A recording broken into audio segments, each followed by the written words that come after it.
Assalamualaikum warahmatullahi wabarakatuh. Perkenalkan, saya Raka Budi Prasetyo dengan NIM 23000 1809.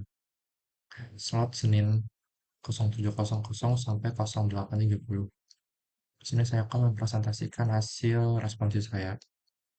Pertama, ada import library. Sini library untuk metode transformer, di mana nanti itu untuk perhitungan aritmatika, pandas ini untuk eh, membaca dataset, lalu transform ini untuk metode transformernya, itu untuk fraksi tata bahasa. Sini setup awal dan pemrosesan data. Sini membaca dataset, datasetnya adalah CHU ini bisa dibaca. Di sini menampilkan datasetnya, terdapat dataset validation dan tesnya. Untuk fiturnya terdapat sentence and correction. Validation ini terdapat 755 kolom dan untuk tes datasetnya terdapat 748 kolom. Sini menggabungkan fitur validation dan tesnya. Setelah digabungkan terdapat 1503 sampel. Lalu ini kolom untuk membuat data frame-nya, itu menampilkan input dan targetnya. Nah, ini merupakan head-nya, indeks ke 0 dapat dilihat untuk dataset 0,4 seperti ini, 0 sampai 5, 1 sampai 5. Oh, di sini ada split dataset menjadi trennya 80% dan tesnya 20%. Untuk trennya, untuk validationnya, tesnya 50% dan trennya testingnya 50%.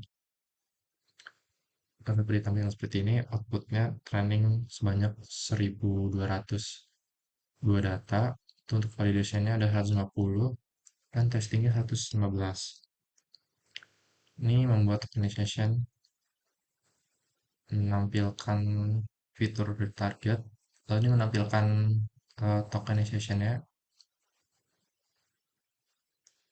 Ini membuat vocab ses dari dataset yang sudah disediakan, dibuat terdapat 3875 vocabulary-nya. Sini convert text menjadi variabel bulat, bilangan bulat. Sini membuat panjang dari encoder dan decoder. Ini membuat padding dan menyamakan sequence. TensorFlow dataset. Ini mengecek dataset encoder dan decoder ya. Sini untuk positional encoding. Lalu matplotlib untuk visualisasi. Visualisasinya seperti ini.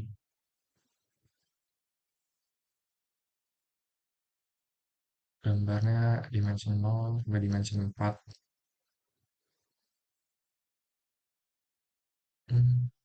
Embedding vector.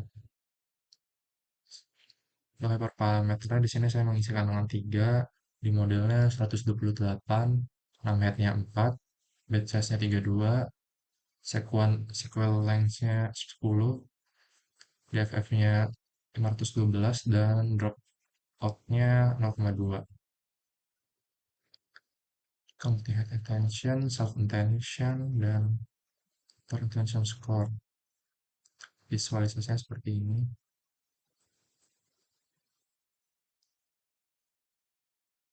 Langsung saja ke percobaan 1 modelnya. Di sini membuat model transformer dengan layarnya 4, di modelnya 128, dan headnya 4, DFF-nya 256, untuk input vocab-nya size-nya sini dengan vocab size disimpan dalam variabel input vocab size dan target vocab size-nya. Itu dropout-nya isi dengan dibuat 0,1. Post function, policy function. Oh ya, learning rate-nya di sini saya memakai 1M4 Fun Optimizer Adam.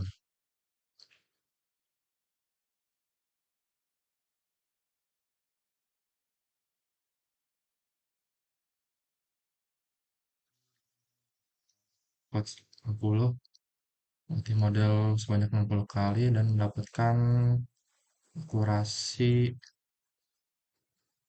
akurasi sebesar 42% dan test loss-nya sebesar 42%.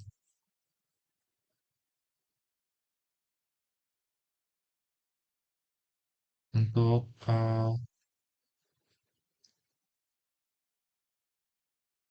prediction katanya sudah sedikit benar, tapi di sini masih kurang tepat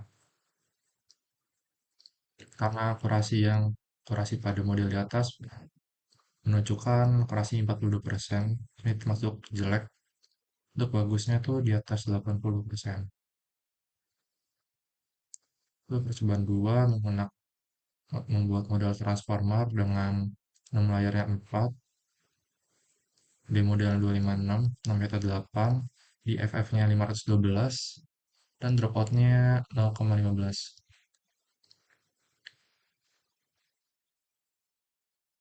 Melakukan pelatihan model sebanyak 60 kali dan mendapat tes akurasinya 0,48%, yang dimana lebih baik dari percobaan pertama.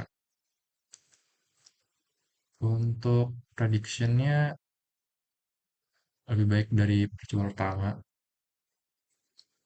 mana inputnya itu she go to school every day dan prediksinya she go to school 12. Analisisnya eh, tadi itu percobaan satu menggunakan layar 4 di model 128, 6 headnya 4 di FF 256 dan dropout 1 mendapat tes loss-nya 4,276 dan tes akurasinya mendapat 42%. Sedangkan percobaan 2 menggunakan 6 head 6 layarnya 4 di model 256, di mana lebih besar dari percobaan 1, lalu 6 headnya 8 di FF-nya 512 dan dropout-nya 0,15. Mendapat tes loss-nya 0,312 dan tes akurasinya mendapat 48%. Model 2 sedikit lebih baik dalam memprediksi distribusi probabilitas token yang benar, serta model 2 ini dapat menebak token individual dengan benar lebih sering. Kesimpulannya, kenaikan tes akurasi pada percobaan kedua naik 6,2 poin. Ini membuktikan bahwa sebagian besar kepintaran tambahan dari model yang lebih besar itu adalah hasil menghafal, bukan belajar pola umum koreksi gramatikal. Lalu informasi yang didapatkan yaitu tes akurasi di kedua percobaan masih di bawah 50% dan level token. Berarti model rata-rata salah menebak dari separuh token target. Itu, eh, itu termasuk performa yang masih rendah untuk dipakai secara praktis dan konsisten dengan output kualitatif sebenarnya yang masih tidak gramatikal. Lalu yang kedua ini tidak adanya validation based early stopping sama training. Berarti kita ini tidak tahu di pouch keberapa sebenarnya model mulai overfitting. Bisa jadi performa tes terbaik percobaan kedua sebenarnya tercapai jauh sebelum epoch 60 dan pelatihan selanjutnya justru menunjukkan generalisasi. Lalu untuk feedback keseluruhan praktikum hingga responsi selama pertemuan 1 sampai 12 ini terdapat dua pertemuan yang menurut saya sulit, yaitu pertemuan 9 dan 10 yang membahas tentang metode transformer. Selebihnya materi lainnya masih mudah saya pahami. Demikian penjelasan respons yang saya buat. Kurang lebihnya mohon maaf. Wassalamualaikum warahmatullahi wabarakatuh.